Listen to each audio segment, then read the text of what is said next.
Evening. Welcome to the November 29th Village Board Work Session. This meeting is now called to order. We'll begin with the pledge.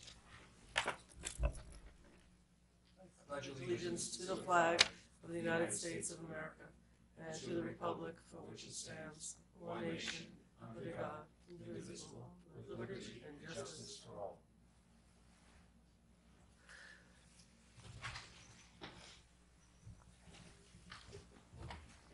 Good evening. So, before we get the formal agenda underway, we have to do the legislative agenda. So, who is our clerk this evening? Judging by the smile on your face, Stuart, it looks like you're doing the honors. Good evening, Mayor. Good evening. First, we'll do the roll call. we still have a quorum. We still have a quorum. Trustee Codman. Present. Trustee Quezada. Present. Trustee Levin. Present. Mayor Garrity. Present. Is there anyone in the audience who wishes to address the board on the resolutions before the board this evening? Okay. Having heard no one, Mayor, do you wish to go right into the resolutions, or do you want to do any announcements first? We can just jump to this and we'll do announcements Fine. at the start of work So, session. Resolution A, authorization for village to accept payment and satisfaction of foreclosed tax liens, 6 Charles Place.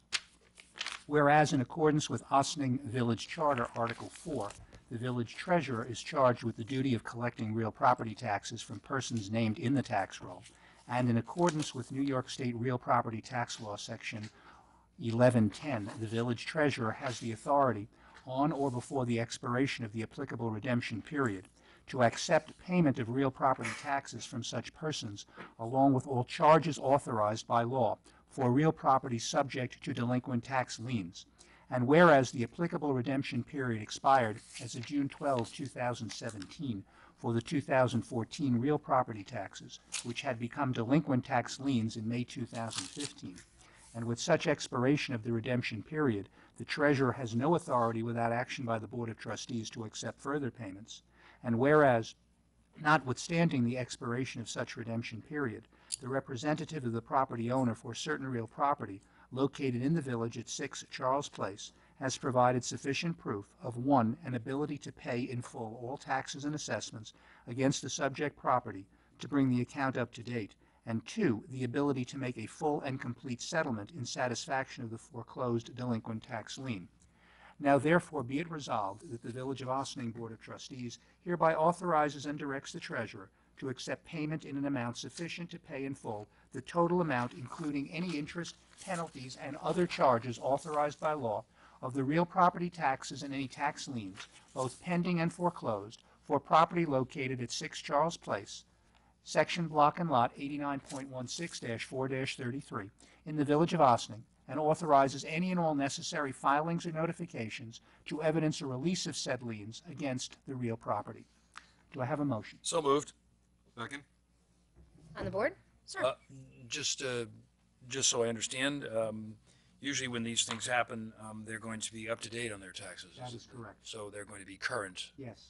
Okay, thank The you. amount that's owed is approximately with that about 17,000 and change. Including interest and penalties. Yes. Excellent. Yes. Well done. All those in favor? Aye. Opposed? Resolution B, approval of voucher detail report. Resolved that the Board of Trustees of the Village of Ossining hereby approves the following voucher detail report dated November 29, 2017 in the amount of $398,034.79. Do I have a motion? So moved. Second.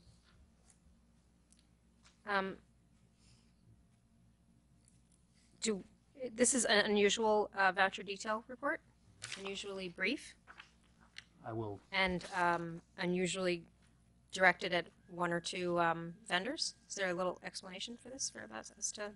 Our treasurer is here too. Yes, thank you. Please join us, Treasurer Warren.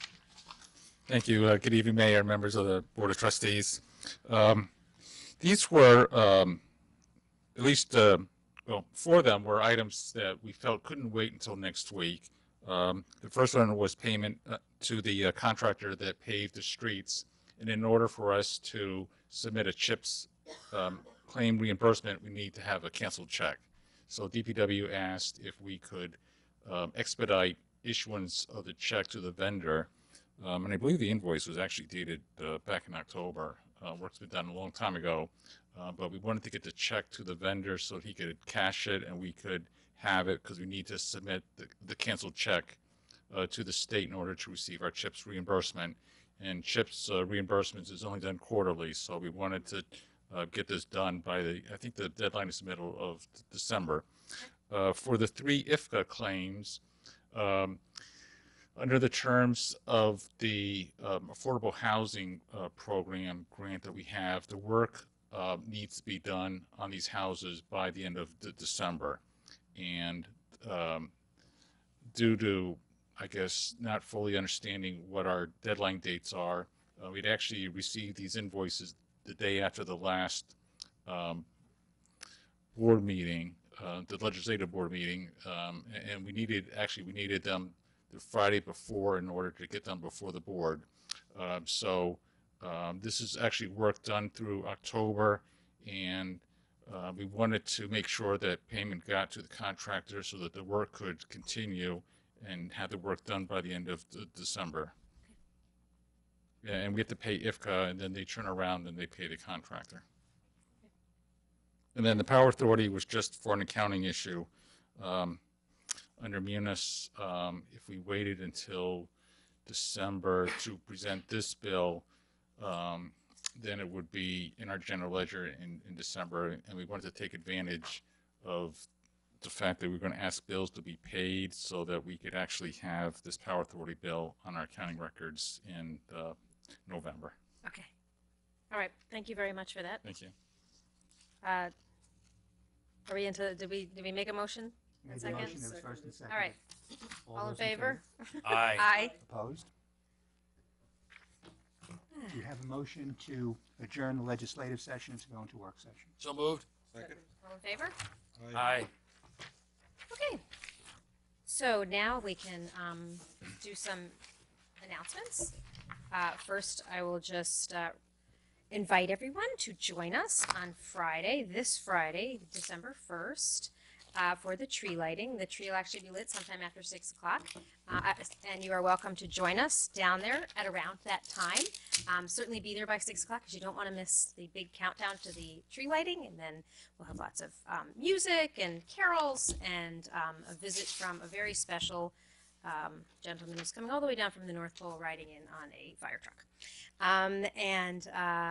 That'll be at Market Square, right in the heart of downtown. And also another seasonal activity that our recreation department puts together for us every year is Breakfast with Santa, which is happening on December 9th. It is free to anyone who would like to come if you call in advance and make a reservation, and there are still spots available. There is a seating at 10 a.m. and a seating at 11 a.m. Again, that's December 7th. The number to call is the recreation department, which is 914-941-3189.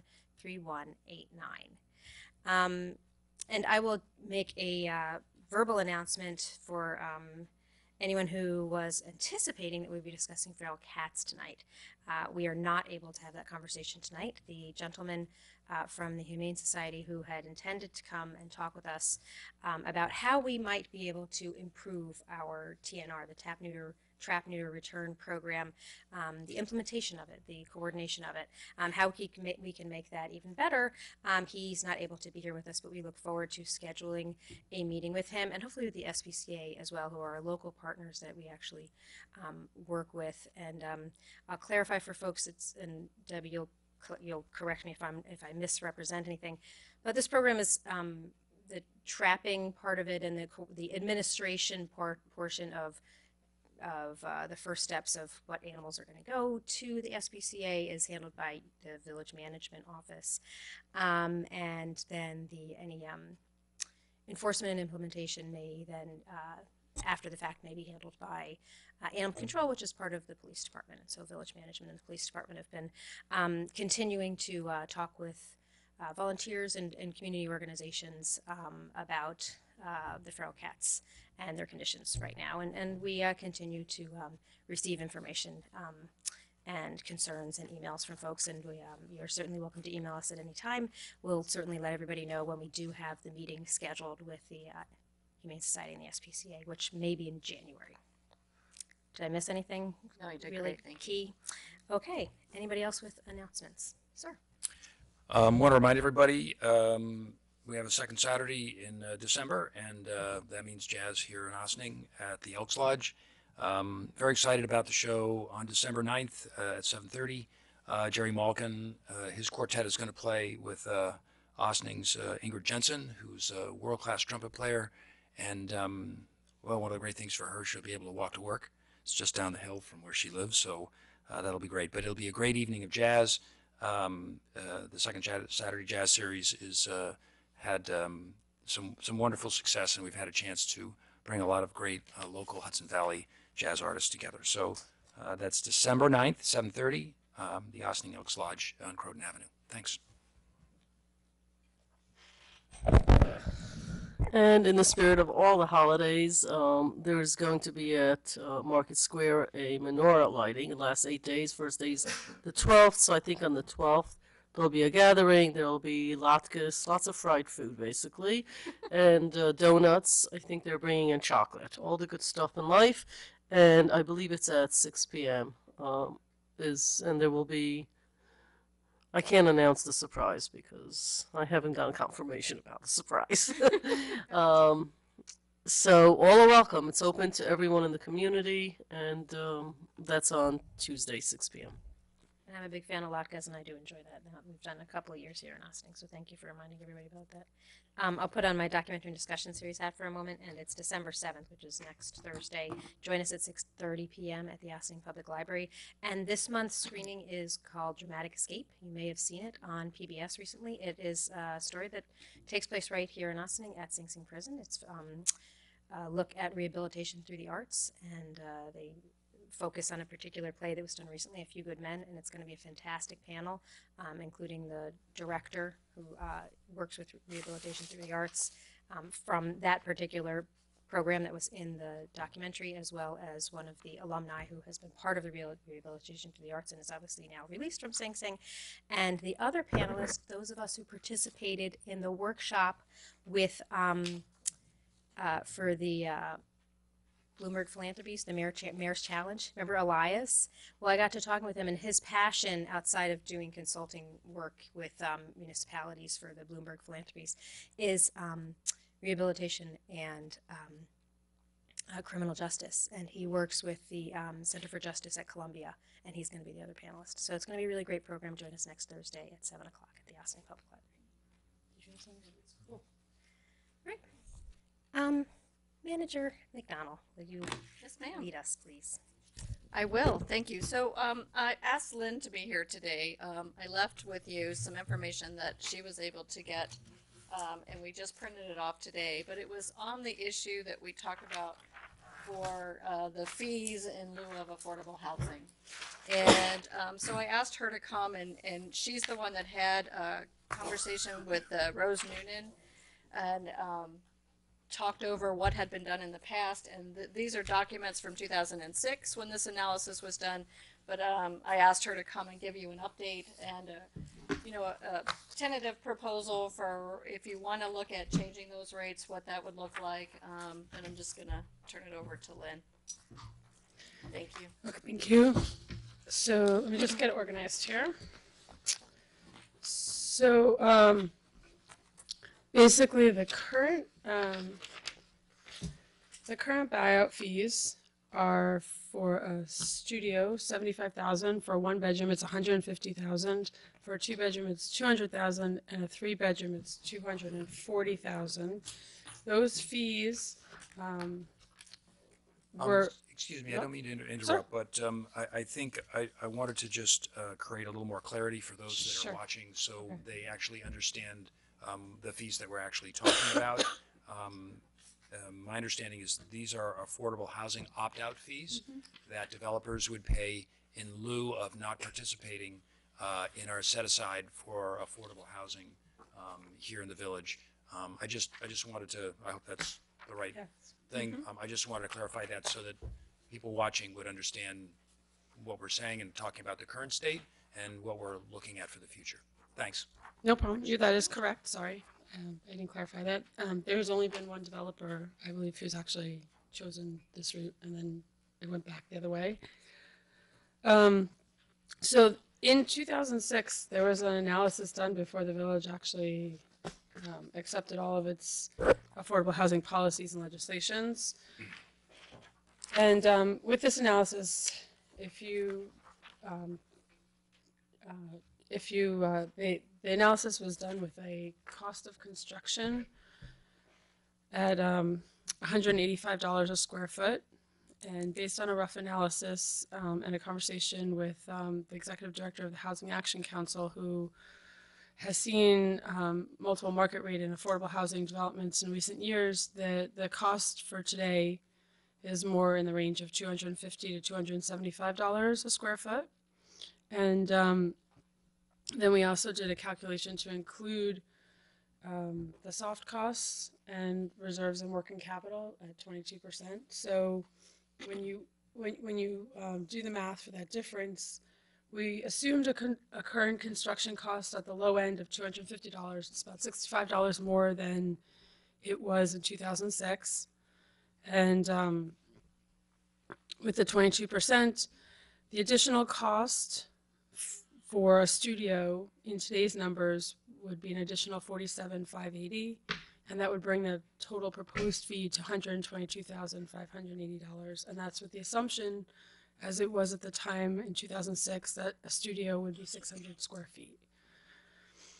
And I can go down the numbers for you if you want. So it would be 2018 proposed fee, Yeah, sorry. not Yes, 2017, right? Yes, Well, yes, that's yes. just- Sorry. I wrote No, that it's at the okay, top. I got it. It's on top. Yes, I'm sorry. I'm just wanting to make sure I'm reading this correctly, that's all. Yes, you are. The and I guess my question would be the application of these fees would be based on the 10% of whatever it is that they're building, correct? In other words, they would make a yes. proposal that would have so many units within the building. Some would be studios, some would be, larger, up to 2 or 3 bedrooms, and then, whatever our policy is, it's currently 10%. But if we change that, it was a higher number, then it would be proportionally. That's the way the fees would be charged if they opted out. Yes, they'd have to do the ratio, and yes, you are correct. So this opt-out fee, is this a one-time fee or an annual fee? It's a one-time fee. It's a development fee. Yes. Okay. Traditionally, most developers that have built in the village have chosen to build affordable housing on site, so it's been a moot point for the most part. So I just want to add the reason this conversation is coming up. I've been looking at the affordable housing fees for quite some time, and I knew that they were low compared to the 2006. Going back to Kevin Dark's study, though, one of the things that he recommended is that when we're doing opt-out fees, that we try to opt out for the lower AMIs. And, if there is a proposal that we do that our affordable housing is geared towards the 60% AMI. And even if we're even thinking about opt-out fees, we should be reaching to try to build housing somewhat for incomes lower than that. So that being said, there's one thing about a studio costing $122,000. There's another conversation about how much does a studio cost when you're actually trying to have a studio for someone who is at 60% of the AMI and that subsidy. Because when you're building, yes, the developer can build, but that studio at $122,000, he still has to rent that to someone at 60% of the AMI, which at that point there is a cost to that. Someone always has to make up the cost. So while this is for me, these are some good numbers.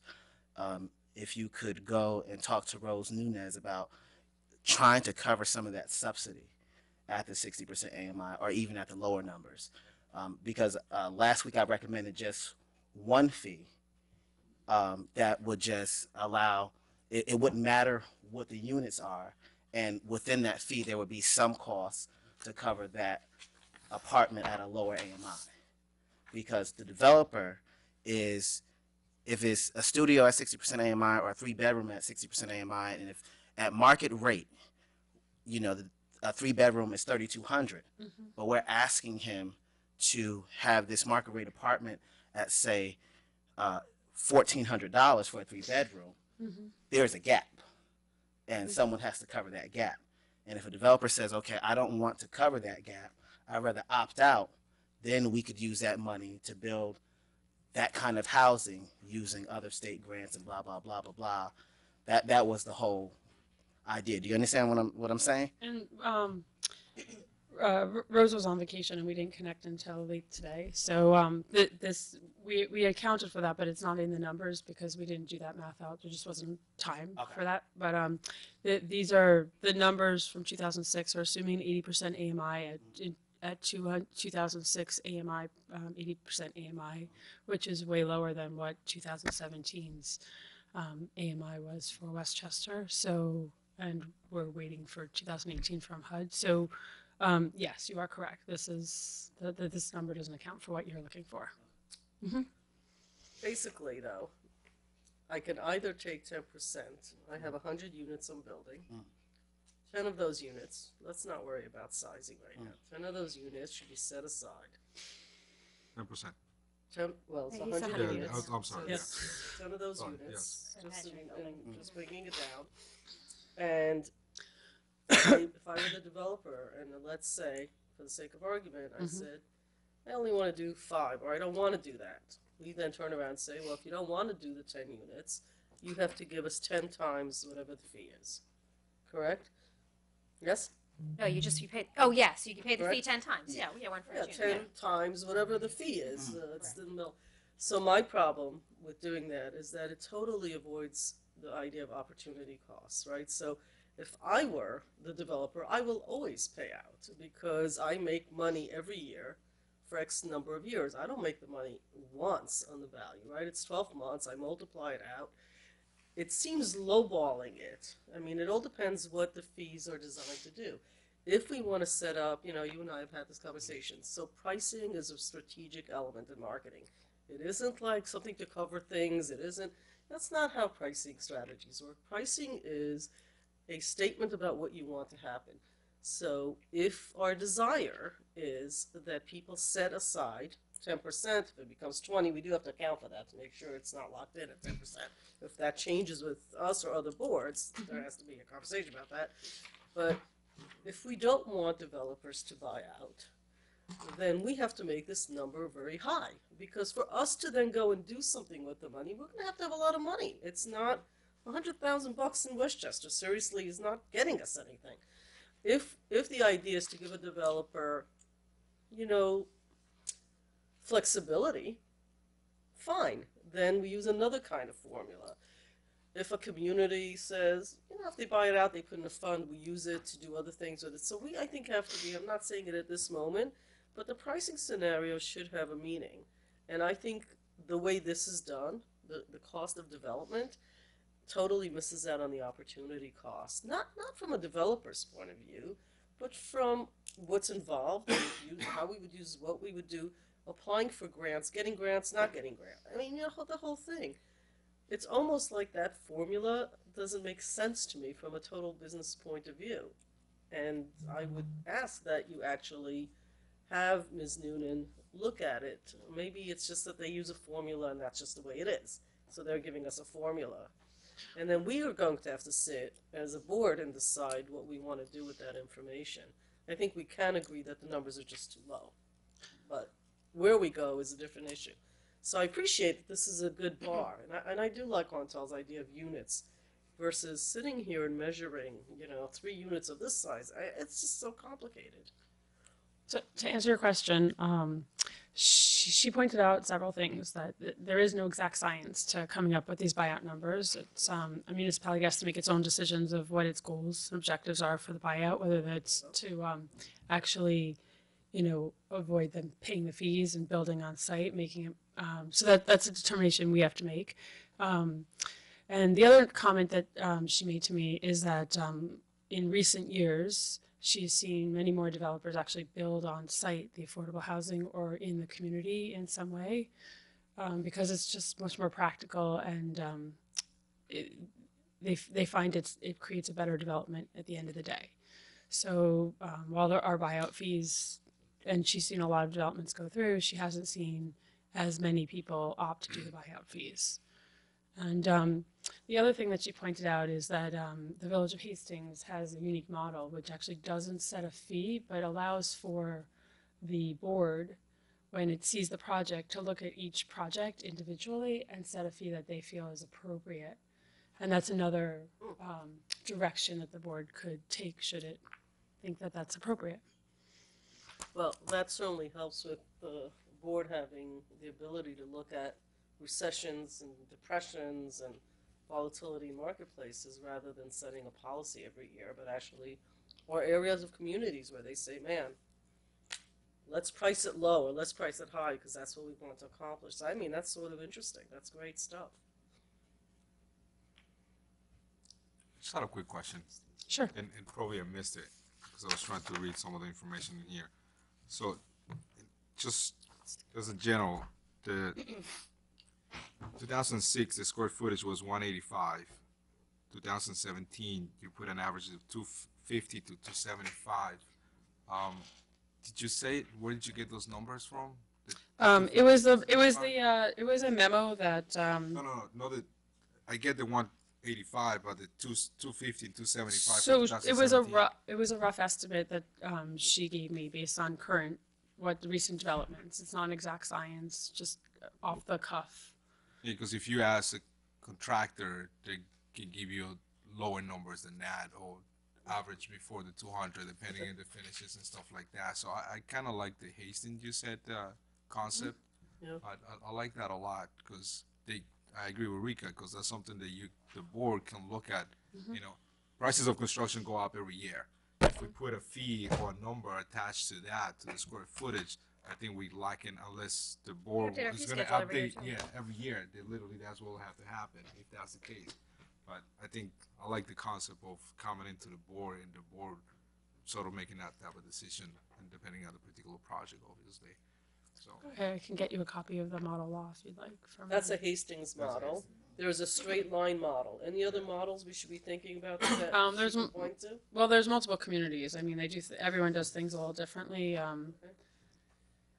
have Well, town of Bedford as well. White Plains has a well-tested model, and Is that in your write-up that we just Yeah, didn't get? I didn't write it up. This write-up came from 2006. Oh, this is So this one? But what, this part of- stuff is from 2006? yeah, Oh, this is the okay. analysis done in 2006. So this is the last time an analysis was done. So and I guess, Well, this is just, oh, I see. This is, okay. So we have all the information from 2006, and then you got to talk to Rose today and got some updated numbers. Yeah, I'm not entirely clear on why Hastings would be more beneficial, why that approach would be more beneficial. But I do like the concept that we should set the fee to further our goals. And one of the recommendations that Trustee Bazemore was referencing that we got from Kevin Dworko was to change our set aside from 10% at 80% area median income to something more like 20% at 60% area median income, which is a much greater, if I were a developer and I have to put 20% of my units aside, let's say that 100-unit building, now only 80 of them can I charge whatever I want, and 20 of them it's going to be regulated by what is the area median income allowable rent for the county, 60% area median income for the county of Westchester. That's a huge loss in revenue. That's a great incentive for them to put money in a fund. Right now, we have a fund that's pretty stagnant. And so if our goal is to encourage developers to put money in this fund to then do something with, then we also this year really seriously need to be talking about the 20% set aside at 60% area median income, because right now 10% set aside at 80% area median income, we could set it at $1 million or we could set it at $2. Nobody's gonna, we could leave it where it is, and nobody's going to bother buying out. It's just not that big of a burden for them. I'm not sure what we're going to do when we have this fund, but there are other organizations like Rose Noonan and CHA that you were meeting with to get some of this information. There are lots of organizations that we could meet with. We don't have to become affordable housing developers for the village, correct? We could partner with somebody. Yep. So I like that very active approach rather than, and I think a lot of developers would actually like to not have the affordable housing program. That is something that they have to deal with on an ongoing basis. It's a little bit of a hassle for them if it doesn't fit with their model. I'm interested that you find that Rose has found that most developers still want to include it, especially because these rates are not prohibitively expensive. We would be a little bit out of whack if we set them this high. But then again, nobody's doing more than 10% set aside either. So it's not that, Hastings. what is Hastings at 50, this is from 2006. what is the accurate what But I think if you look at Hastings now, they're at 15%, if I'm not mistaken. okay, 15% at 60 or 80, 60. and are people buying out? Okay. That'd be good to know. Yeah, I think I need more information, like more current stuff. I mean, I think this is a good place to start in terms of like, thinking about, multiple approaches to what it is we want to incent here.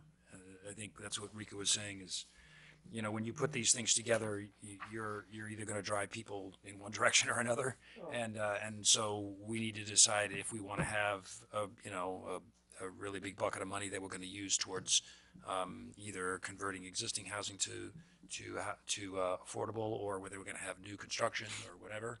I think there's that larger conversation how that's going to happen. So I think initially, as what I proposed during the budget meeting, is it offers flexibility, right? So I'm imagining if we do 20% at 60% AMI, someone may come and say, hey, I don't want to do 20. I may want to do 5, or I may want to do 7, or I may want to do 10, but I want to buy out the rest. It's covering that, and then again, keeping with what Kevin Dorker's suggestion, he suggested that when we do a buyout fee, that it not only cover, the 60%, but cover the deep affordability, because to the mayor's point, that is a big gap. So when you have that kind of conversation with Rose Noonan, just kind of explain what exactly we're trying to do. And I just think if you go by unit counts, if it's 10 units and this is the amount of money, it just becomes easier, and you just figure it out that way versus breaking it down to 1, 2, 3, or 4, or 5 bedrooms, because we may find that, at one time we need 2 bedrooms, at another time we may need whatever, but the fund can handle that.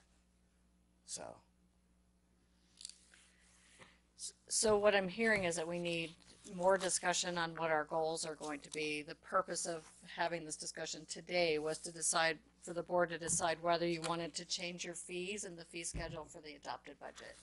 So if you wanted to move your fees a little bit now and then have another discussion at the beginning of the year where you vet out everything, you could always change it later, or you can keep it the same.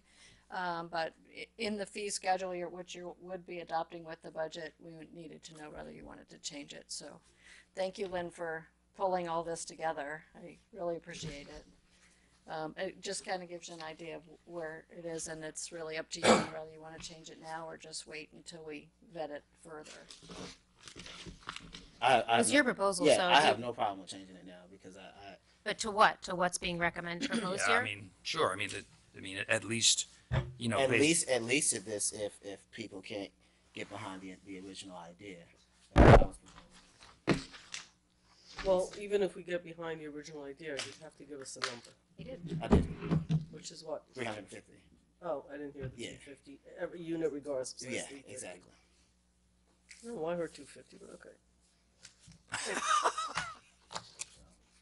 Well, if you look at what what the numbers here that were born out of the conversation that Lynn had with Rose, between a studio and a 3-bedroom, the midway point is about 300,000 between those two.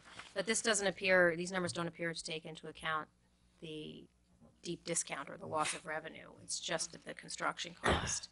So if you're thinking about the loss of revenue, like how much revenue they're losing in just 1 year, if you're talking about an apartment that you have to rent for $1,400 that you might otherwise be renting for $2,200, that adds up pretty quickly. Mm-hmm. So 350 doesn't seem so big, you say that? We can vote on this again in 2 months and change the number itself, right? This is a budgetary, it's a Right, fee this is Yeah, just it's a for fee the schedule. budgetary It's a fee process. schedule, which somebody you may could- never actually use. It'll be a while before, we don't have anybody who's at a stage where they're I about was to just make gonna this say, I don't think decision. there's anybody in No, that there's nobody who's decision in, mode right now. there's nobody in Yeah, nobody's gonna get the punished by pipeline this. who's in this position to make this Correct. decision, so. To me, you know, I understand the concept of doing a modification of changing the fees. To me, it's like if the board was gonna change something, my suggestion will be for a way for you guys to have all that information behind and actually making one-time change than actually changing something now just because of this budget season and changing something 2 or 3 months from now. To me, just it's anti-productive, so to speak. You know, just let's get all. Yeah. I get it. You know, it's just I philosophically agree with you. I'm just not convinced that there's an actual answer out there. No matter how many conversations we have with Rose and everybody, it's sort of like everybody's a little bit all over the place, and it is like Rika was saying, and like Debbie was reiterating. It's what are we trying to accomplish with this? And these numbers have to reflect some sort of reality, and they seem to. I agree. You know, but then again, just like you mentioned and Rika just mentioned, there's not a big developer or development going on right now in the village of Austin that I know of that we are trying to do this. But So then, to me, it's like why not wait another 2 months and actually make Yeah, Because then it looks like you're doing it because you're gonna That's- ding that's- that nothing's guy. coming up. Yeah. Nothing's coming up in the next 2 Like- months, as far as I know. Yeah, but that's the perfect time to do it. like, I mean, this is to me, this is fairly simple. Do we have an agreement of what we want to do? Like, what is the ultimate goals? You had spoke to that earlier. And number two, the reason you may not want to wait is because we all know that, you know, we come to these meetings and there's always something on the agenda, and then there's somebody who may come up with a proposal. You know, it's like, oh, move fast. What do you want to do? Okay, they've gone through the planning process. If you agree with the concept, right, and you understand that Kevin Dorcas said, hey, when you do the affordable housing, when you do the opt-out fee to go for deeper affordability, if at least 3 of us agree on that, that's it. And if we want to revisit later, we can. But it's literally like there was a recommendation, and if there's at least 3 of us who agree with it, then we don't have to bring up this conversation again. Yeah, it only takes 3 people to pass anything, blah, blah, blah. But this is not a standalone resolution that we're taking a vote on. This is do we want to put this in the budget? And it's nice to have some consensus among the board that we're doing something that we all feel comfortable with, because we're all going to vote on this whole budget with 4 million things in it, so or 30 million things in it. 35 million, whatever the budget is this year. Well, listen, you can't, listen, it'd be nice if we all agreed on everything, but that's not happening here. And, I'm perfectly comfortable with Quantel's proposal.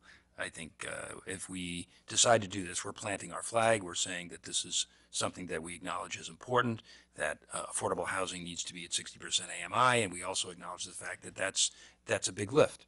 And, either developers are going to get on board or they're not. And if they're not going to get on board, then they got to pay for it.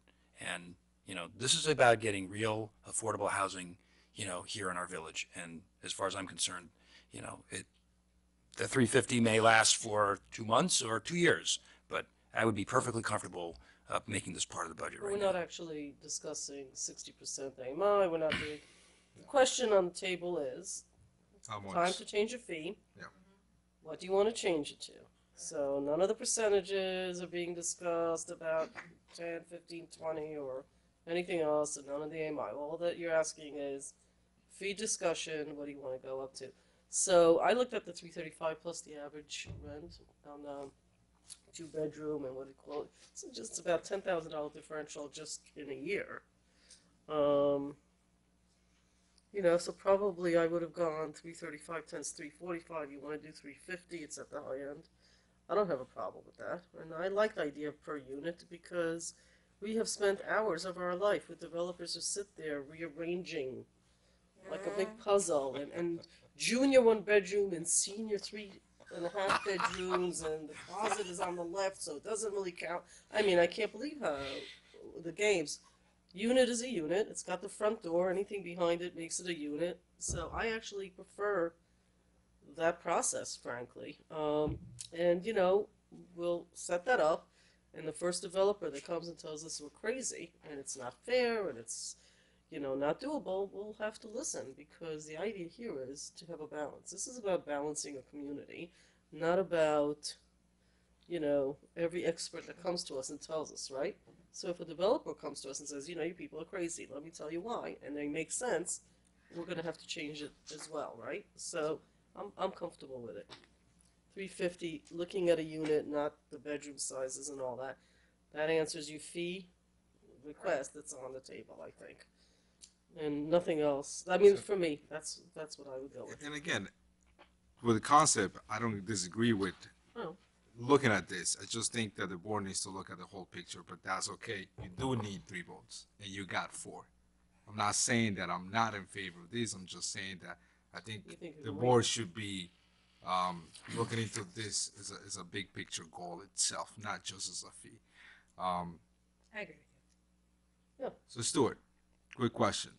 Because we are changing the fees, do we have to change anything in our laws as well? No, because as trustee Levin pointed out, this is not to change the percentages in your affordable housing law. This is just to change the fees that are actually in the fee So schedule. in our, Yeah, out just of part of our reference it. laws, we don't have a number in there. We just have a reference to our fees. Correct. You do, Okay. yeah, Alright. you have a percentage, but that's not the subject of Okay. tonight's discussion. Okay, that's all I It wanted. doesn't change with this. So now you have what you need for the budget. Correct. Okay. So it's a, for And it's every. not a vote. so We're not voting. Per unit, No. it's 350, so that's Oh, what vote on the Tom- budget. We voted for the budget. For the Yeah. budget. Yeah, And because this it'll is be a in the fee. fee schedule. Right. Right. Okay. What else? So also out of this is we're getting a 2018 update, right? Yes. So Like yeah. all these villages and towns and what they're doing is not going to be what they did in 2006 during, by the way, a recessionary cycle, but actually Right. now. Right. Well, like you heard Lynn said, you know, It was the underwriting. 2008 was, we just need more time to put it together because the woman was Oh, on 2008 vacation. was the recession. You're right. yeah, Sorry. 2008. That was before. When I bought my house at the It's top of the before. market. believe You're it or right. Was not. that actually the high? So maybe. Right. You're right. It went down and went back up. Okay. Sorry about that. Okay. So, our Got it? treasurer is here. Do you want to come up to the table? Yeah. Yeah, why Join are you us, sitting Tom. there? You should. Come take your seat. Come join us. Thank you, Lynn, for coming. Thank you, Lynn. So we spent, what was the hour count? How many hours we ended up spending on our budget meetings? It was a lot. I don't know. It was days if you added it all up together. But it was really valuable. Thank you, Debbie. It was your first my first, budget and I with had a great us. time. You jumped right in with 2 feet, and I always learn more with each budget cycle. You don't wanna Largely stay? thanks to Tom and Dale, and I think we had some pretty in-depth discussions about philosophically how we wanted to approach things, and one of the big things that we realized is Ossining is for as politically progressive as we think we are also fiscally incredibly conservative, and that's in large part thanks to all of the boards ahead of us as well as this board. And last year we had 0% tax rate increase. The year before that we were $315,000 under the tax cap, and still we managed to, for largely because sometimes we had unfilled positions, so we had some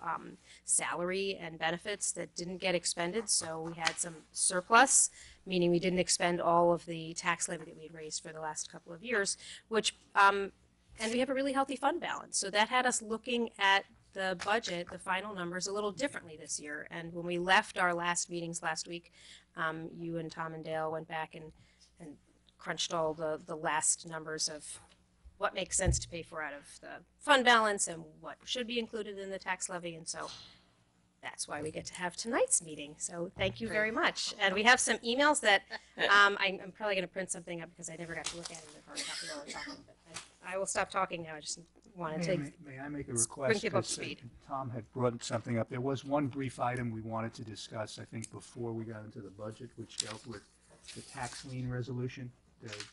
There was a memo sent around by Debbie to add for a resolution for next week's budget that the delinquent tax liens, the delinquent water bills, excuse me, get added as tax liens onto various homeowners' bills. How's it done now? You just It's done by resolution. We have to do it every Yeah, year. every year. But in other words, Just every clean up the year bills. it's done at this time. Yeah, There's that's a fine. You can add it. You can add it to next week. It's not. Okay. It's a perfunctory Just wanted to, bookkeeping thing. Yeah. I thought something was. No, no, No, no. I He just It wanted- was just. It was never written in the thing, so we wanted to make sure we Oh, covered okay, it before we fine. got deep into our budget discussion. Moving off there for a minute. Yeah, yeah. Come on. We're jumping around a little bit here, but now we're back to budget discussion. Okay. Debbie and Tom, Okay. go. So I definitely want to thank Tom and Dale. They put in a lot of effort on this, and they were a great resource for me to learn. And I do thank the board for all of our discussions because I learned a lot from all of you, and I really appreciated that. So thank you.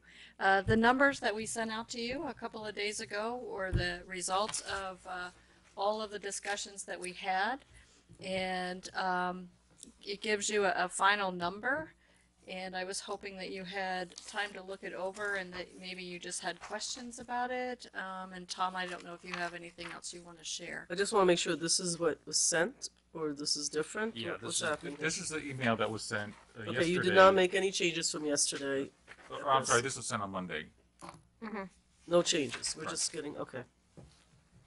So I'm curious, and we in the past we may have had a levy increase that was this percent, but a tax rate increase that was a totally different percent. Now that we're at 100% valuation, are they the same? No. So when you say for the budget at zero increase, is that rate or levy? It's the That would levy. be the actual tax Tax rate. rate. The levy actually increased 1.09%, so therefore the property tax levy would increase 1.09% using the same tax rate. Okay. Okay. I know it can go either way. Like the county taxes, the levy's gone up zero. Some people will actually see their taxes increase. We had a levy that actually went up, and we had a 0% tax rate increase, so I realized that they're not, and it's Oh, I more than understand. most people under, the tax rate is what am I paying per $1,000 of value in my property? And that's a 0% tax rate increase is what's being proposed here. Okay.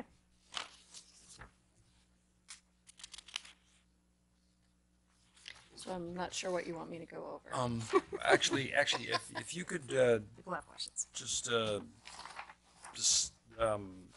re-explain what you just asked Tom, because I do want to be able to explain this to constituents so that they understand that. Go to the front So page. that there's, obviously there's the valuation of property, and then there's the levy, which are two different things, correct? Right. On that the second page where the top of the page says general fund summary sheet, we have the 2015, 2016, and 2017 adopted budgets, and then we had the 2018 tentative budget, and then the proposed adopted budget for 2018. And down at the very bottom, there's actually $1 million, $900,000 decrease in the assessments from when the tentative budget was issued, and now we've asked the assessor to lock down the assessment number. So it actually hurt us Yeah. that the assessments have actually dropped $900,000 in the last month. But this is what it is. It's still a 1.09% increase over what the assessment was for 2017.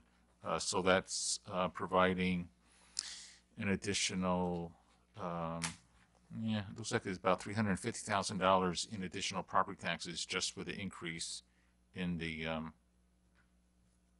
no, that would be 200 and.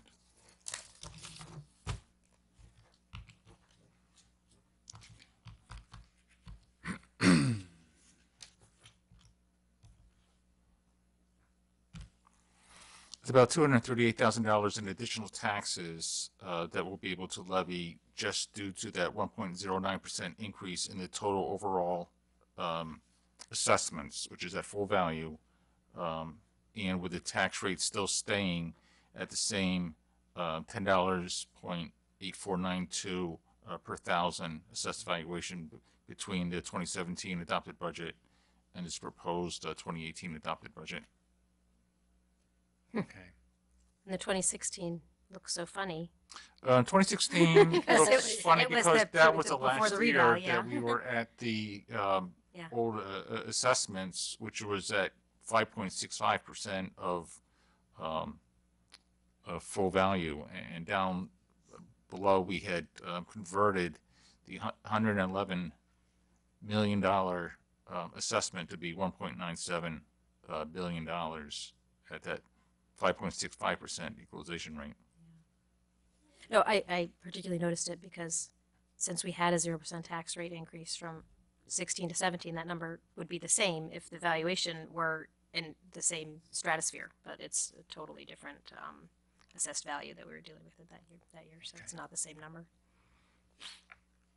It's not the same rate per thousand.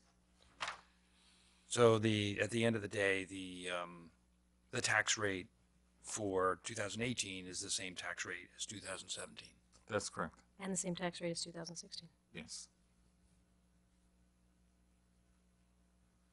Okay then. Excellent. It may not be the case next year. It's just that Well, for the no. last couple of years, we Right. haven't expended all of the money that we have raised. So it doesn't seem right to me to say we're going to Give us more. yeah, give us more, even though we didn't spend it for the last couple of years. Okay, so we have some money that we didn't spend for the last couple of years, so we can maintain this 0% this year, but let's enjoy it while the sun shines. And we talked a lot, but perhaps since most people don't come to our meetings, part of the way that we're doing this is because we have money in the fund balance, we have a very healthy fund balance. There were a number of items that it was deemed fiscally responsible to pay for one-time items out of the fund balance rather than putting it into the levy. And so there was what was the number for that? 600 something thousand that was being 458, 405. That's on the fourth page, or the beginning of the third page.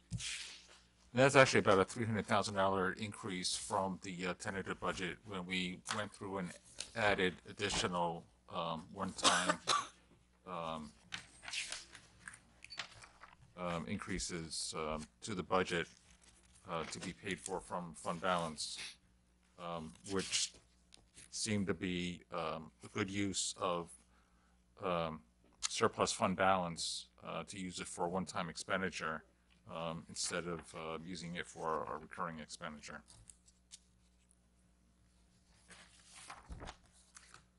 Go ahead, Mika. On the adopted, just if you could take out the word CVR before landlord tenant. We haven't decided on vendors, but Oh, okay. that's for you to decide, but we've spoken, so that gives us a ballpark, but for that service, but not yes, the necessarily service that is for, company. yeah. And since we're talking about, actually, that was what I was going to point out. If when people look at this, it's $140,000. That's a pretty big number for something we've never paid for before, and we're looking to implement this year. It was one of the recommendations from the Landlord Tenant Relations Council Subcommittee on how can we do a better job at understanding what is our housing stock and hopefully bringing up the quality of the conditions for our housing stock. Could you give I know you've done it before 100 times. I don't know if Debbie wants to give the thumbnail of what this this professional services would be, because it's a little bit different than how our building department approaches taking a look at properties, and it kind of gives us access to properties in a different way. Okay, I'll start, and if you want to fill in. So essentially, in the conversations that we had in the previous year, there was a lot of conversations about the quality of housing, and talking to many people who have sat on our landlord tenant council, talking to tenants and just different people in the community. One of the things that we think is useful is to actually do a housing quality inspection, essentially just making sure that one of the examples I always like to give is that the stove is working, something that may not necessarily be a part of your property maintenance code, but just seeing the unit itself, because that gives the landlord tenant council something to work with. If you say that, hey, the unit I moved in, it's shabby and it's not good, and when I moved in, there was a leaking ceiling, but once you do the inspections, if there's something here that says otherwise, or that actually shows this, then we have that kind of information. And it gives us the opportunity just to know what kind of conditions that the apartment units are in. Is there anything you want to add? Yeah, so the reason this is budgeted this way, to add to that, is that we don't want to use the building department. We feel, especially with the staffing issue, that we don't want to derail all the work that's been going on. We want that momentum to continue. This is an outside resource that does work already in Westchester. We can agree to a list, a top 10 list that they're looking for. They are not enforcing code. They're not ticketing people. They are, they have a lot of services. They have a bilingual staff. They have an expertise in this. It's outsourcing, so they can work on a parallel path, so that all the rest of the momentum from the building department continues to go on that path, and this is a parallel path to this program. Otherwise, we just felt it's just not going to get done. And we're in control of it. This is a list that we will agree to, and that will be helpful to the council in having a baseline. And which buildings and how many, we're also in control a little bit of that. So, unlike, I think, the thing about budgets that I think are interesting is when I do budgets, it means that I did research and then I have a budget that's pretty close. In a municipality like ours, we have to guesstimate. So this is a good guesstimate based on conversation and research. Could be a little bit more, could be a little bit less, and we're in control of a lot of it. So I think it's a good number, but we haven't decided yet, and you still need to meet. And if you have other vendors, and they're going to have to talk to the folks at the building department and do some coordination, etc. Can I just add one thing? And I guess for next budget, for 2018, that's something that is going to be part of the budget itself. Or it's 18 or not? 19. Oh, 19. 18 towards 19.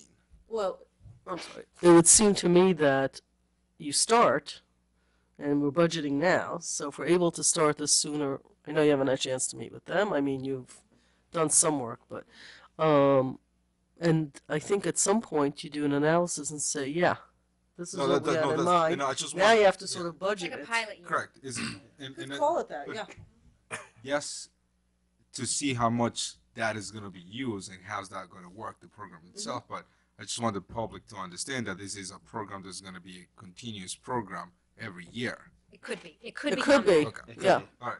And arguably, if it's successful, it should be. Okay. Or it could be biannual, or it could be biannual only for certain units units, that and say we that talked about performed that. in a certain Right. manner or a certain age, or there's Yeah. a variety of variables we can iterations, consider how yeah. it could become a much less expensive program if we and still be achieving the goals. We'll Yeah. just have to see. That's Okay. why we can do it as a one-time expense because it is a pilot. And we're gonna see where we are a year from now, how it goes. So I just want to, when we look at these numbers, we talk about how a budget is so much a reflection of what are your values, and 75% of our budget is salary and benefits, which is appropriate because we're a service industry, we serve the community. But then it's this other 25%. What are we going to spend it on? How much is on paving, and how much is on economic development? How much it is on housing? And so this is one of the code enforcement and housing quality initiatives that we're investing in. One of the other ones, which was in the recommended budget and continues to be here, is $70,000 set aside for the economic specialist consultant, and that is in an effort to address. It's the very top of the recommended budget list. Oh, I'm sorry. That is an initiative. That's an effort to bring in some of the experience that drew us to you coming to Ossining, which is your extensive experience with economic community development. And it also, this is a tangible step toward addressing recommendations from both the Kevin Dwork study and the Downtown Redevelopment Working Committee study. The approach that you're recommending is something that you have people you've worked with in the past that they give you a framework of how to approach this that you think will be successful. If would you mind giving us a brief I'm kind of putting you on the spot. You and I had an off, like a casual conversation about this, but we didn't do a real presentation. I think that what we're looking for is the action strategy. This community has done a lot of planning. They have thought through a lot of things that they want to see differently, and we really need to figure out what we want to be from an economic perspective. Because we're not going to have a big mall move into Austining, and we have to figure out what it is that we can be competitive, have the competitive advantage on, and then attract those businesses in here. So by having a economic strategy, it's really an action plan versus a thinking plan. So I think we're ready now to say what are the actions we need to take, and that's what that would do for us from an economic development perspective. I think the corollary to that is, and to be fair, there's been a request by at least one committee to have a full-time economic development person. There have been people even suggested 2 or 3. And I think the reason, and I think you actually wanted a more of a full-time, but I think the board, just so there's an understanding of context, felt, I don't want to call it a pilot, but I don't know what other word to use, is that let's start, understand what we want and what that position really does for us. A little bit like test. Yes. Before we go and hire full-time staff, so, and that's why it's a consultant. Oftentimes I think people think consultants are thinkers, which is what you're getting at, but I think you have more of a doer in mind here. Action strategy. And That if it way- works out to what Manny asked a few minutes ago, same thing, is if this is successful after we analyze, look, massage it, figure out if the pieces fit correctly, this could potentially become the full-time position that at least one committee had suggested a full-time, or one organization, and this is a way to get to that. Absolutely. That would be a fair statement to. Very fair. Okay.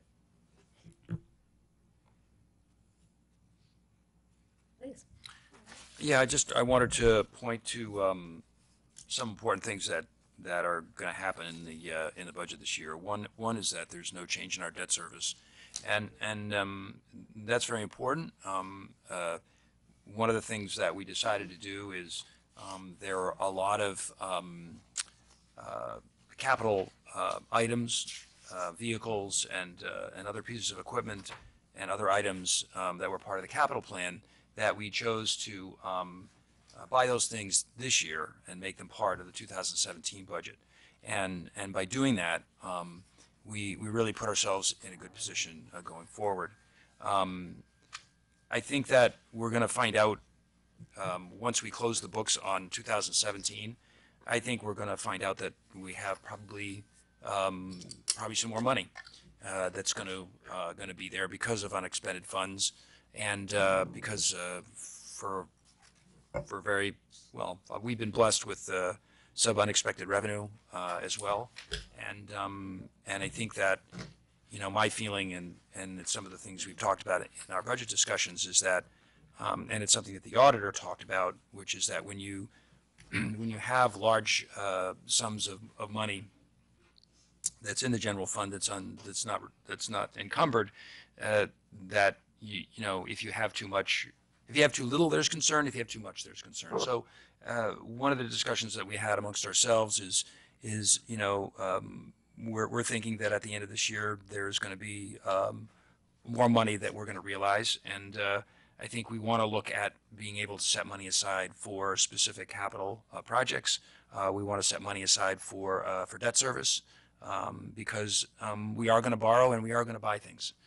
That's what we have to do in order to provide the services and do all the things that we do in the village. So I'm excited about the budget. I think we got where I wanted to be, which is no increase.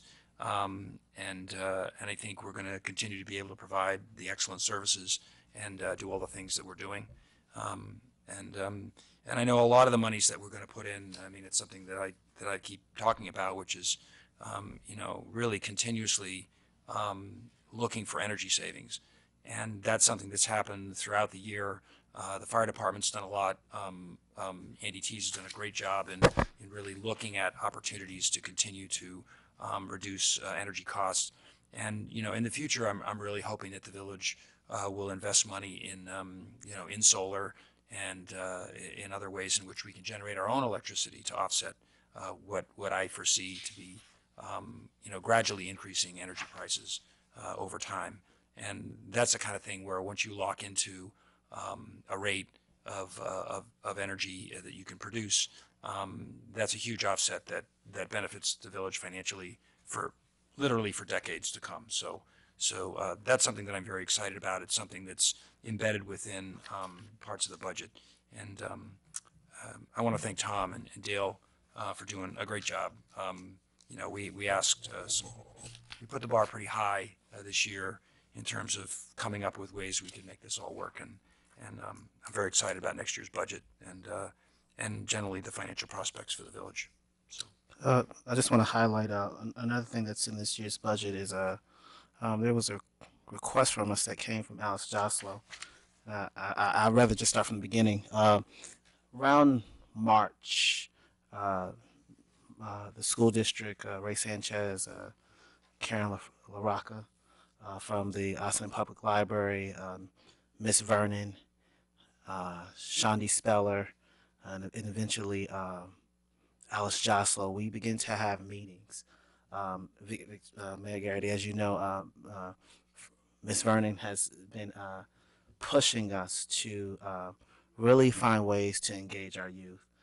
And me personally, years to coming to politics, I used to work at the White Plains Youth Bureau, and I really saw some of the services and programs that they were able to offer their youth. And I always felt like Ossining could do slightly a bit more because I know that we value families here and our youth. And one of the things I had mentioned at the chamber event is that a village's priorities by their budget. And I'm actually happy to see that there's a recreation program contractual service which is supposed to either match or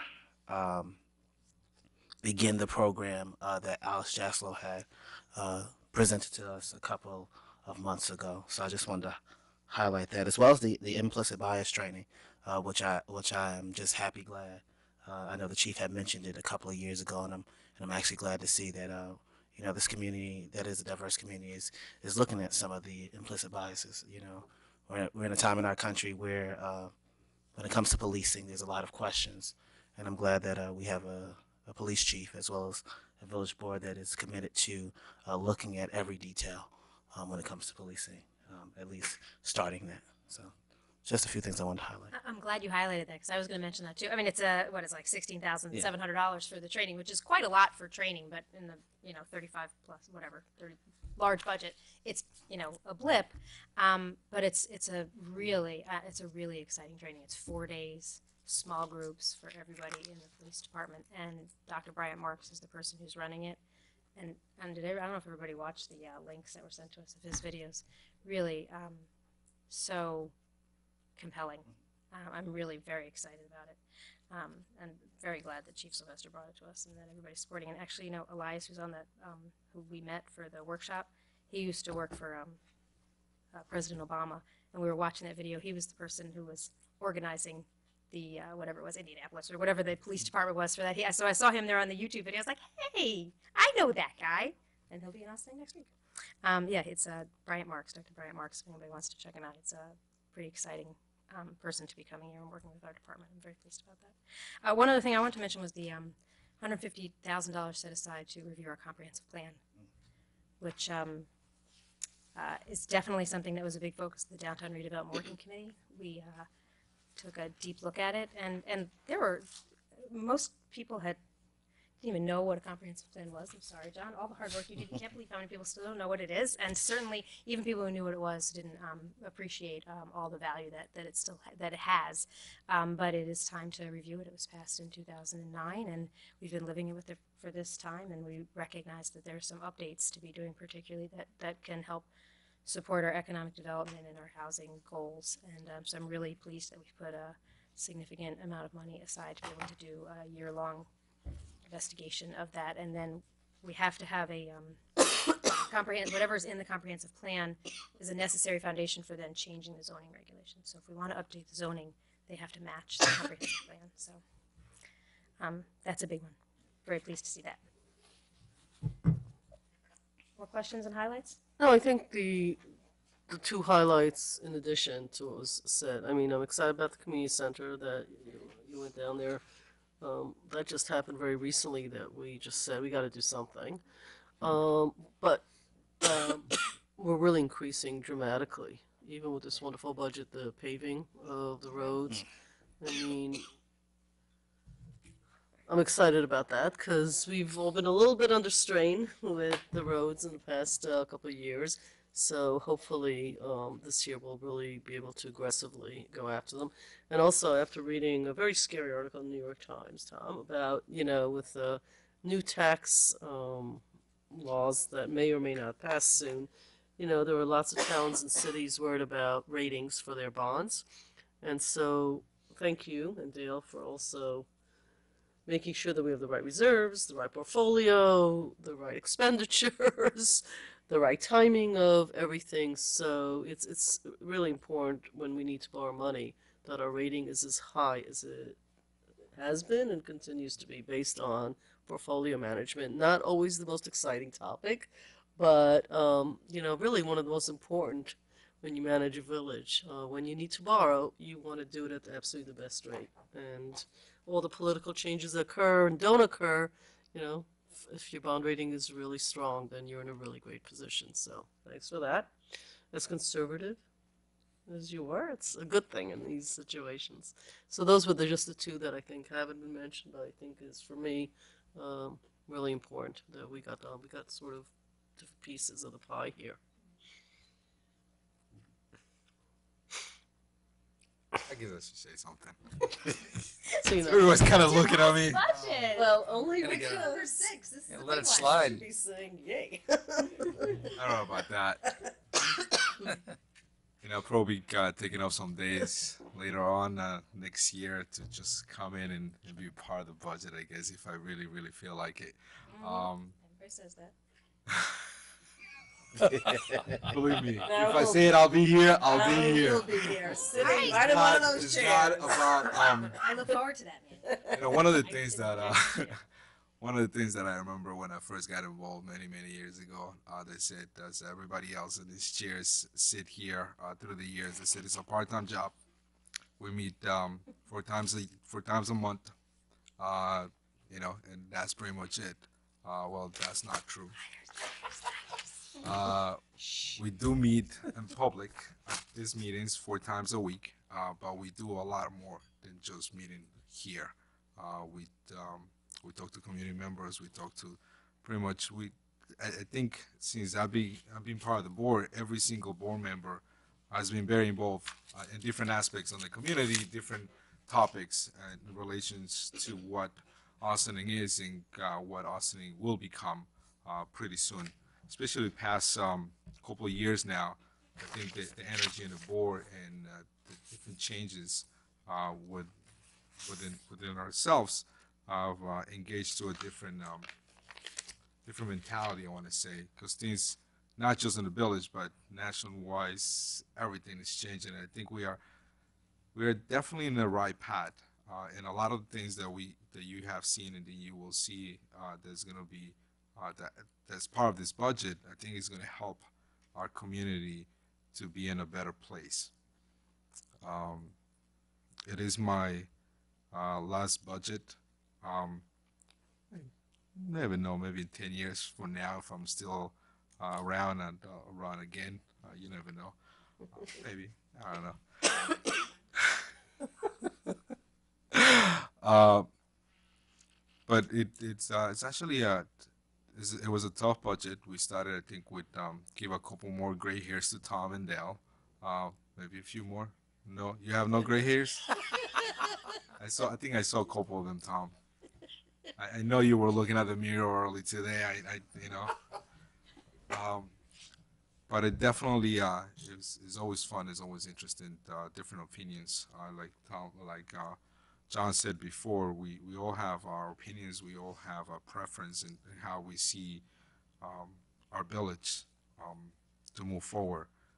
But we all agree in one thing: is how can we have our village to be better than any other community here in Westchester. And I think we are getting there. Some of the implementations are there. One thing that I'm actually, everything was common. I don't think I can add anything but one thing, which is an elevator that hopefully will go through in a DPW building. That is being part of this budget for the last 10 years, Tom, maybe longer. So we finally put aside a number, and did we sign a contract? We did Yet. not yet sign the contract. Okay. So hopefully before the end of the year, we'll have a signed contract. Okay.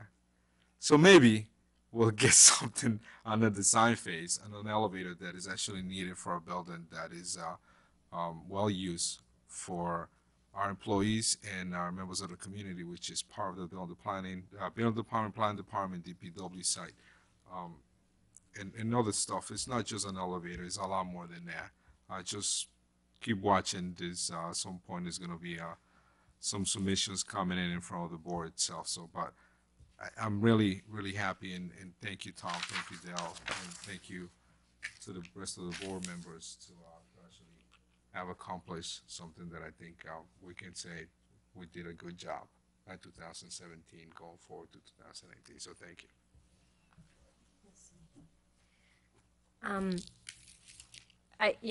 We said it's so nice to have a 0% tax rate increase again, but it would actually be great if we didn't have the same situation a year from now, because the reason largely we have so much surplus is because there have been positions that have been unfilled, and there are more positions that still need to be filled. Some obvious ones like the recreation superintendent, that's a big position, and there's a lot that we've got programs that are starting, we've got building upgrades that we really need somebody there for, so it's, plus just the ongoing. So we're really hoping that position is filled as early as possible. But then the other department that has a lot of vacancies that have been there for a while, we've been really stuck because of county policy, civil service regulations, but we're optimistic that there'll be a new list in the new year because in December. Because this board worked really hard, thank you, Stuart, also in your first year, to upgrade our laws so that we could have better, more effective code enforcement and give tools to the folks in that department to really address safe housing. And it's been very frustrating. Just getting politicians to admit that overcrowded housing exists is a hurdle, but everybody admitted it, and then we actually did something about it, but without having adequate staff in the department, we haven't really been able to do the enforcement that we envisioned. So we're very much looking forward to spending all the money on this budget and all the things that we're planning to spend it on, which means having the staff to be able to implement the policies that we've been passing. The capital project that you were referring to, Debbie, I talked to the board at dinner tonight about the thing that we talked about yesterday, which would be the meeting on the 20th. So our last meeting of the year, not necessarily in your honor, but I'm really glad that we can do it this year, and it also works with the timeline you were talking about because we don't have a signed contract with that. But we have a lot of buildings that we use for municipal services. Community center, this building, the police station, a bunch of firehouses, the operations center. We have a lot of properties that that we need to be able to serve the village, and some of them need some significant upgrades. The one you were talking about was to make the Austin ADA compliant, as well as to make it run more efficiently and serve us better. And that's the proposal that we saw a few weeks back. And so in talking with Debbie about, wow, this seems like a really big price tag. What are we really getting for that? What are we really hoping that the building accomplishes? Debbie said, I'd really like to come to you with an overview of all the capital projects for all of our buildings. And so that's going to be a focus of our agenda on the 20th of December, which is unusual. It would typically be a legislative session at the courthouse. But we suggested, and everybody seemed to be supportive of the idea, that we'd move it. We'll start, and we're thinking we might start at 7 with the walkthrough, and then 7:30ish we should be done with the walkthrough, and we'll start with our regularly scheduled meeting. I don't think we have a live feed from there, but we'll record it and it'll be up within the next day. So Jamie's writing that down because this is news. We're breaking news.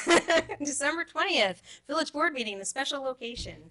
And the agenda will be focusing on the conditions and upgrades for our properties, the village properties. Very excited about Let's that. meet the Operations Center, right? The Operations Center on 9A, yes. You have to drive there, John. Sorry. John Paul Rodriguez, Operations. Well, I can walk there. you I can go walk to the park. Go through Veteran Memorial Park. That is true. There's a lovely new parking lot there. You know what? Yes. Let's make one announcement. Oh. Well, let's just. Oh, actually, do we have more budget items to discuss? I think we good. Anybody want to make any further comments or questions before we have Tom and Debbie Tom, do here? you have any questions? Did you want to point anything else to us? And we'll revisit the topic of reserve funds in the new year when we are able to close out 2017 and really know what those numbers are. Rika, you do have a new I announcement. do. You know, I don't know how I could have forgotten I this, know. actually. And maybe you could actually put this somewhere on the web, like with a picture or something. I don't know if you could. Yeah, if you don't mind. So, Andy Kaplan dropped this off the Downtown Development Fund Council. One of the projects is to promote shopping local. Every year we send out tags to all the commuters. And last year we did this as well. This year we're sending, you got this? Yay.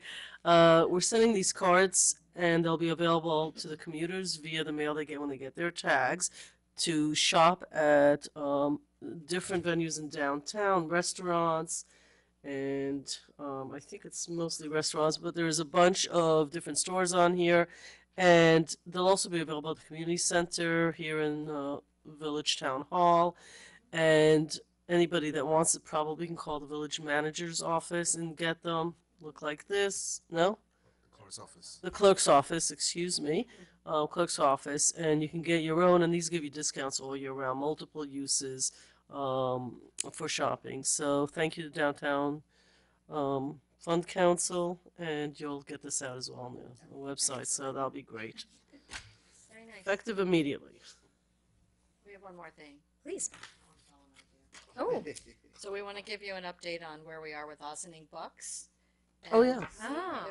If the proposal is acceptable to you, and if so, we will move forward with it quickly. So, Quantel and I both have been talking to various members of the chamber. I was talking to John. He was talking to the director. Debbie, I'm sorry. Do you want to give like a I don't think brief- people know what it is. Oh, okay. Yeah, 'cause- I Yeah. think she would. Yeah. I'll let Okay. Quantel. So initially, normally during this holiday season, we bag the meters.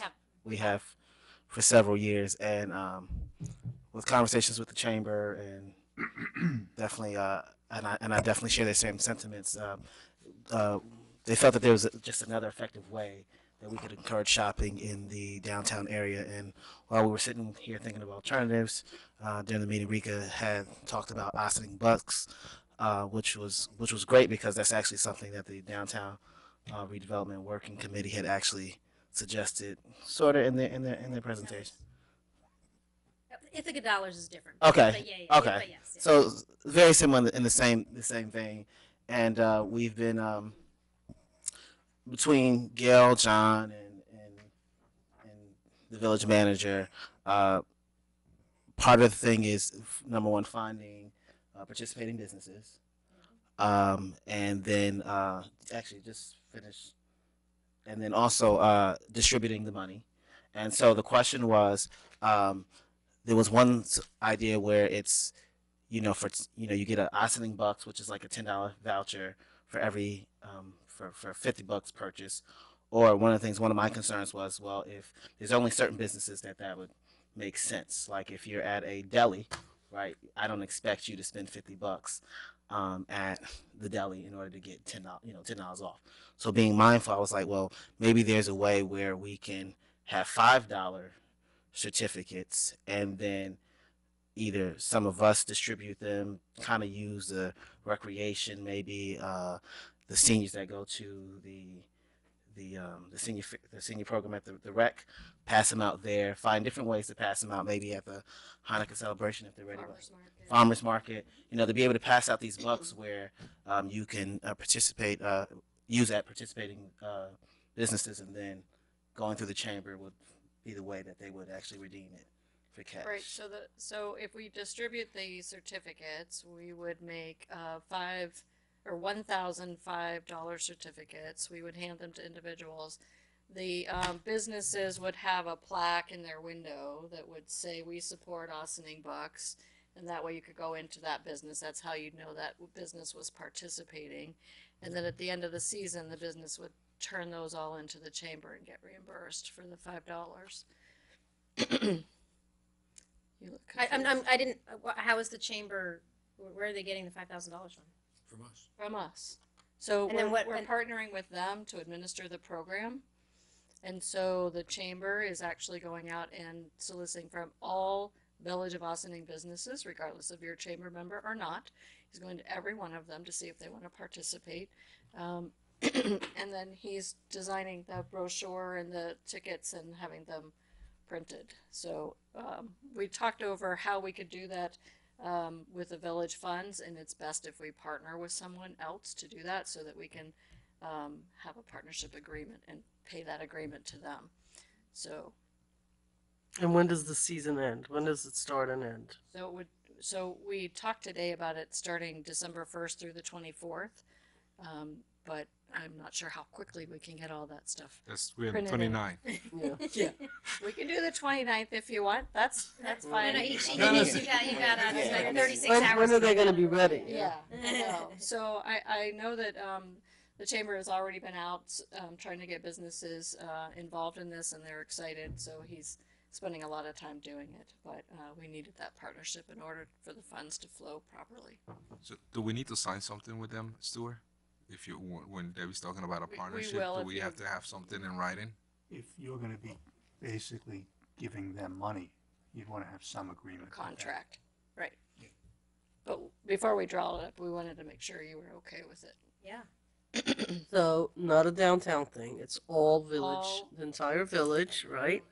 Yes. And that's in lieu, that's what we talked about, of those parking meters. And we're basically assigning an amount of money. I was actually had suggested $2 because I just thought all the coffee houses that we have and all that, I would have gone a little bit for everybody, even at the farmer's market, a couple of bucks, Right. if the farmer market participates in this, that would also be pretty cool. I would go to like January 2nd or 3rd.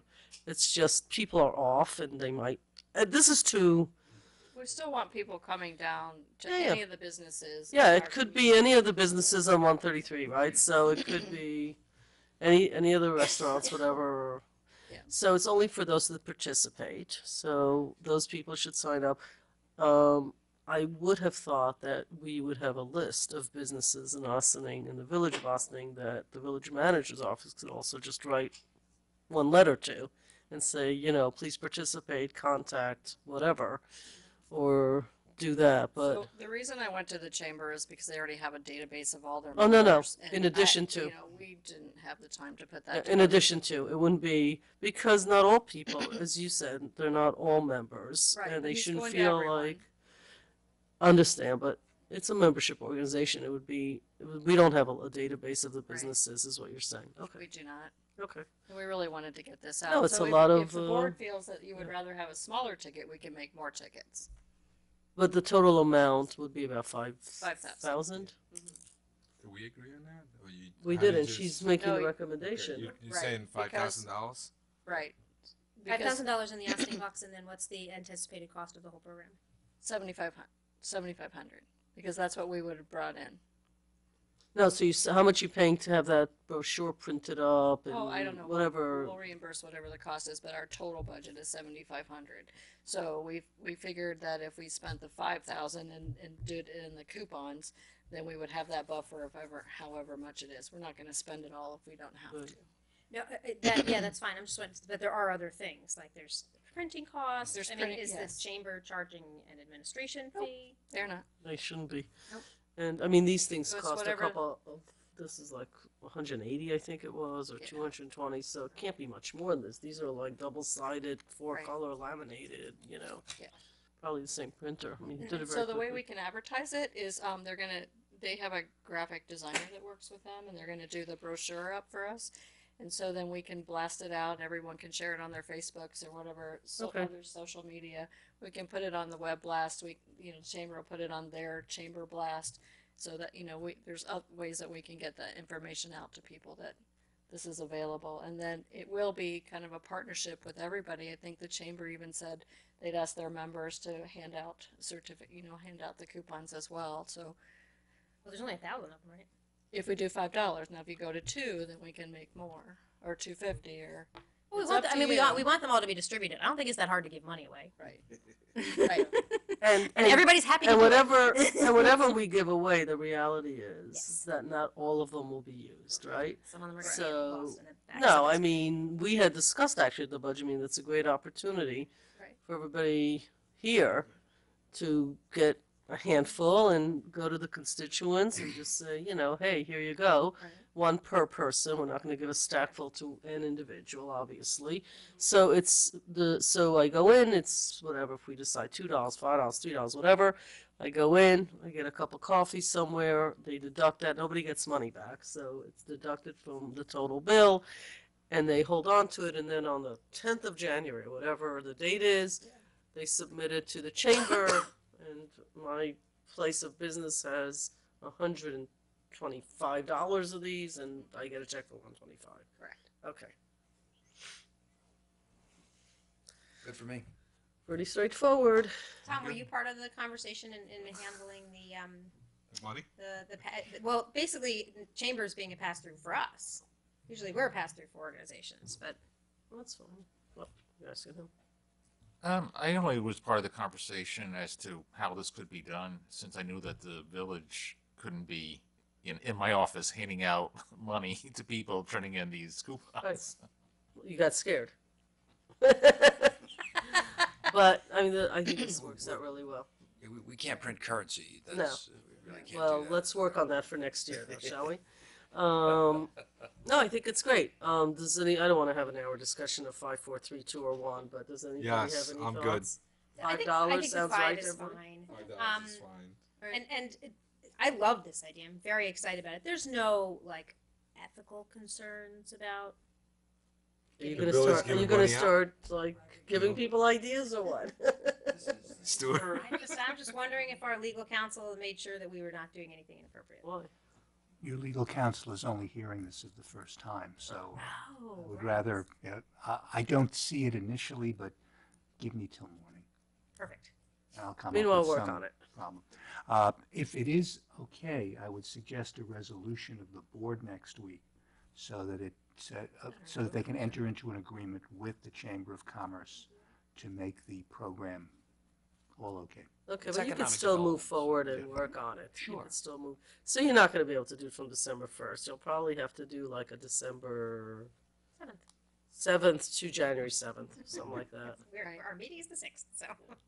Which I think is And that- fair. that I could think be- that'll be okay. We'll launch it next week. Okay. All right.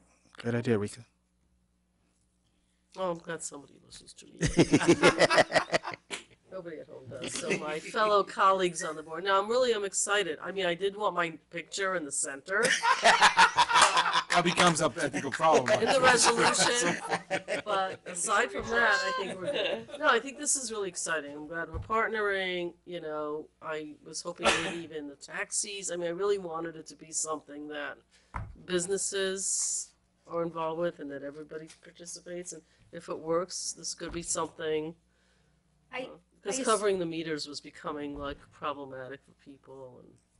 And I assume that, are there any sort of parameters like Rika was saying, we're only gonna hand out 1 to each person, but, if I wanna, go and buy a nice outfit at Bob's, 1 per purchase. thank you, and it'll say that on it. look, it's hard. Like you might give it to somebody, and a member of their family might see me the next day.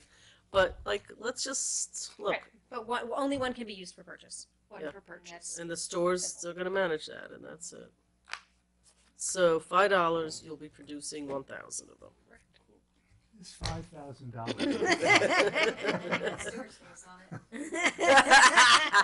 Yeah, I'm a little bit offended that my phrase is not considered good enough, but. Okay, Okay, Great. well, this was fabulous.